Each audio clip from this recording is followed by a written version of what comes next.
अयोध्या से खबर है, जहां उत्तर प्रदेश सरकार द्वारा 5000 प्राथमिक विद्यालयों को बंद किए जाने के फैसले के विरोध में आज डॉक्टर अंबेडकर युवा संगठन उत्तर प्रदेश के नेतृत्व में गांधी पार्क से कचहरी परिसर तक पैदल मार्च और नारेबाजी करते हुए प्रदर्शन किया गया। प्रदर्शनकारियों ने महामहिम राष्ट्रपति को ज्ञापन जिलाधिकारी कार्यालय से सौंपा। प्रदर्शन का नेतृत्व कर रहे संगठन के संस्थापक निर्मल बौद्ध ने कहा कि यह फैसला गरीब, शोषित और वंचित समाज के लिए बच्चों की शिक्षा के लिए उनका हक छीनने जैसा है। उन्होंने कहा कि जो लोग अपने लिए ढंग का मकान नहीं बनवा सकते, उनके लिए प्राथमिक विद्यालय ही एकमात्र उम्मीद होती। अब जब उनके नज़दीकी विद्यालय बंद किए जाएंगे तो दूर और शिक्षा के प्रति जागरूकता की कमी के चलते बच्चे शिक्षा से वंचित रह जाएंगे और अनपढ़ रह जाएंगे। यह किसी भी देश की तरक्की के लिए खतरनाक है। उन्होंने सरकार से मांग की कि विद्यालय बंद करने के फैसले को तत्काल प्रभाव से वापस लिया जाए। प्राथमिक विद्यालयों में शिक्षा की गुणवत्ता, संसाधनों और निगरानी व्यवस्था को और सख्त किया जाए। प्रदर्शन के दौरान संगठन के सदस्य राजेश कुमार, मुकेश बौद्ध, दिलीप बौद्ध, अजय बौद्ध, सूरज बौद्ध, भारत बौद्ध, संतोष बौद्ध, विकास बौद्ध, हरीश बौद्ध, अरविंद, आशीष बौद्ध, सुनील, कौशल, रंजन, धर्मेंद्र सहित अनेक कार्यकर्ता मौजूद रहे। यह है कि अभी हाल ही में उत्तर प्रदेश सरकार ने जो उत्तर प्रदेश के प्राथमिक विद्यालयों को, लगभग 5000 विद्यालयों को मर्ज करके और उसको विलय करने का काम किया और उसको स्कूलों को बंद करने का काम किया है, जिसके विरोध में हम लोग जो है आज विरोध प्रदर्शन और ज्ञापन माननीय राज्यपाल महोदय के नाम संबोधित दिया है। और हम लोगों की ये मांग है, क्योंकि गरीब तबके के जो आदमी हैं, आज भी हम लोग जा कर के भी गांव-गांव में देखते हैं तो वो भी अपने लिए कापी नहीं खरीद सकता है, किताब नहीं खरीद सकता है। तो सरकारी विद्यालयों में ये सब सारी सुविधाएं जो थी वो निःशुल्क थीं और बच्चों का स्कूल नज़दीक होने के कारण उसमें किसी न किसी कारणवश कि चाहे आदमी अपने स्वेच्छा से नहीं जाता था तो किसी के कह देने से पहुंच जाता था, लेकिन अब दूर होने के कारण बच्चे खुद मनमानी करते हैं और उनके जो माता पिता अभिभावक हैं, जो बच्चे हैं, उनके अभिभावक शिक्षा के प्रति इतने जागरूक नहीं हैं कि वो अपने बच्चों को दूर भेज सकें कि 3-4 किलोमीटर बच्चे पैदल जाएं। उनके पास साधन भी नहीं है कि वो उस साधन की व्यवस्था करें कि बच्चों को स्कूल तक छोड़ा जाए। तो ऐसी तमाम सारी समस्याएं हैं जिसको सरकार ने दरकिनार करके केवल स्कूल को मर्ज करने का काम किया है। हम लोगों की ये मांग है कि स्कूल को मर्ज न किया जाए और ये निर्णय वापस लिया जाए और साथ ही साथ स्कूलों में ये जो पढ़ाई है, जो उसमें शिक्षा का साधन है, व्यवस्था है, उसको और कड़ाई से पालन करवाया जाए। उसमें शिक्षा को सुचारू रूप से व्यवस्था को संचालन करवाया जाए ताकि खुद ब खुद उसमें बच्चों की संख्या बढ़ सके, ताकि ऐसे सरकारों को इसमें दोबारा क्या कहते हैं स्कूल मर्ज करने का और विलय करने का काम न करना पड़े। क्या नाम आपका? निर्मल बौद्ध। धौलपुर से खबर है, जहां हाई कोर्ट ने बीजेपी नेता और पूर्व विधायक गिरिराज सिंह मलिंगा से जुड़े मारपीट के केस को धौलपुर से जयपुर ट्रांसफर कर दिया है। जस्टिस उमाशंकर व्यास की अदालत ने AEN हर्षदापति की क्रिमिनल ट्रांसफर याचिका पर सुनवाई करते हुए यह आदेश दिया है। याचिका में कहा गया कि धौलपुर में पीड़ित और गवाहों को जान का खतरा है, आरोपी बाहुबली है, ऐसे में केस को धौलपुर से ट्रांसफर किया जाए। अदालत ने सुनवाई के दौरान कहा कि आरोपी को जमानत मिलने के बाद निकाले गए जुलूस से प्रतीत होता है कि आरोपी ने शक्ति प्रदर्शन किया। वहीं आरोपी पर लोक सेवकों के साथ मारपीट के कई मामले दर्ज हैं। ऐसे में इस केस को धौलपुर SC/ST कोर्ट से जयपुर जिले के SC/ST कोर्ट में ट्रांसफर करने के आदेश दिए जाते हैं।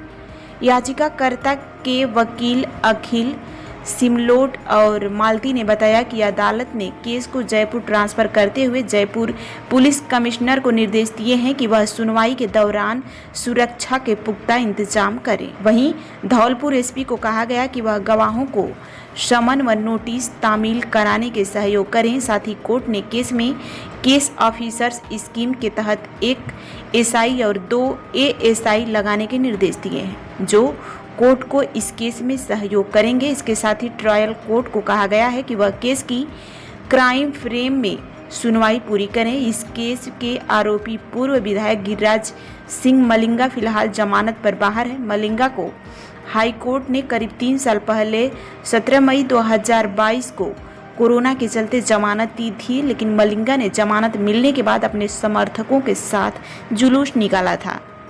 जिसे हाईकोर्ट ने जमानत का मिसयूज मानते हुए पिछले साल 5 जुलाई को उसकी जमानत याचिका को रद्द कर दिया था और उसे 30 दिन में सरेंडर करने के निर्देश दिए थे। लेकिन बाद में सुप्रीम कोर्ट ने हाई कोर्ट के जमानत रद्द करने के फैसले पर रोक लगा दी थी। प्रकरण में AEN हर्षतापति ने मलिंगा और अन्य के खिलाफ 29 मार्च को नामजद मारपीट, राज्य कार्य में बाधा और SC/ST एक्ट में केस दर्ज कराया था। मामले में 5 लोगों को गिरफ्तार किया गया था। घटना के बाद तत्कालीन धौलपुर SP शिवराज मीणा का भी तबादला कर दिया गया था। बिजली विभाग के इंजीनियर्स के साथ मारपीट होने के बाद निगम के कर्मचारियों में आक्रोश भड़क गया था। मलिंगा की गिरफ्तारी को लेकर विद्युत निगम के कर्मचारी ने प्रदेश स्तर तक धरने प्रदर्शन किए थे। इसके बाद तत्कालीन विधायक राजेंद्र गुड्डा को साथ में लेकर मलिंगा ने CM हाउस पहुंचकर तत्कालीन मुख्यमंत्री अशोक गहलोत से मुलाकात की। उसके बाद सरेंडर किया था। मुजफ्फरनगर से खबर है, जहां थाना नईबंडी क्षेत्र अंतर्गत ग्राम तिगरी रोड स्थित एक पेपर मिल फैक्ट्री में दर्दनाक हादसा हो गया। फैक्ट्री में कार्यरत ड्रायर के अचानक फट जाने से अफरा तफरी मच गई। हादसे की सूचना मिलते ही थाना नईमंडी पुलिस मौके पर पहुंची और त्वरित राहत कार्य शुरू किया। प्राप्त जानकारी के अनुसार ड्रायर फटने से 5 लोग गंभीर रूप से घायल हो गए। पुलिस द्वारा सभी घायलों को तत्काल उपचार के लिए नज़दीकी अस्पताल भिजवाया गया, जहां इलाज के दौरान एक व्यक्ति की मौत हो गई। मृतक की पहचान अंकित शर्मा निवासी ग्राम शेरनगर थाना नईमंडी मुजफ्फरनगर के रूप में हुई है। शेष 4 घायलों का उपचार जारी है। पुलिस ने मृतक के परिजनों को सूचना दे दी है और शव का पंचनामा भरवाकर पोस्टमार्टम की प्रक्रिया की जा रही है। मामले में तहरीर प्राप्त होने पर आगे की विधिक कार्रवाई की जाएगी। मजदूर की मौत हुई है, क्या है सर पूरा मामला? थाना क्षेत्र नईमंडी के गांव तिगरी रोड पर एक पेपर मिल है।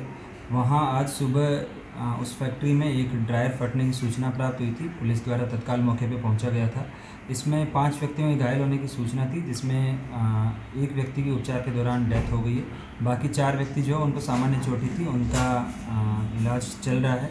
इसमें जो मृत व्यक्ति है ये तिगरी गांव का ही रहने वाला है और शेरनगर गांव का रहने वाला है। इसके परिजनों को सूचना कर दी गई थी। परिजन मौके पे आ गए थे और मृतक का पंचायतनामा पोस्टमार्टम की कार्रवाई करवाई जा रही है और जो भी तहरीर प्राप्त होगी उसके अनुसार विधिक कार्रवाई अमल। बागपत से खबर है, जहां दिल्ली सहारनपुर रेल मार्ग पर यात्री की जान से खिलवाड़ करते हुए एक बड़ा मामला सामने आया है। सोशल मीडिया पर एक वीडियो तेजी से वायरल हो रहा है, जिसमें ट्रेन का चालक शराब के नशे में दिखाई दे रहा है। यात्री ने खुद वीडियो बनाकर सोशल मीडिया पर शेयर किया, जिसमें एक व्यक्ति ट्रेन के इंजन में शराब पीते हुए नजर आ रहा है। यात्रियों ने आरोप लगाया कि वह व्यक्ति ट्रेन का चालक है। वीडियो में शराब की बोतल भी साफ देखी जा सकती है। इस घटना से रेल यात्रियों में आक्रोश फैल गया है। यात्रियों ने ऐसे लापरवाह चालकों पर लगाम कसने की मांग की है। दैनिक यात्री संघ के महासचिव धर्म सिंह ने रेल अधिकारियों से मामले की जांच कर आरोपी के खिलाफ कड़ी कार्रवाई की मांग की है। उन्होंने कहा है कि यदि समय रहते कार्रवाई नहीं की गई तो कोई बड़ा हादसा हो सकता है। रेलवे प्रशासन की ओर से अभी तक कोई आधारित बयान नहीं आया है, लेकिन वीडियो सामने आने के बाद यह मामला तेजी से तूल पकड़ रहा है।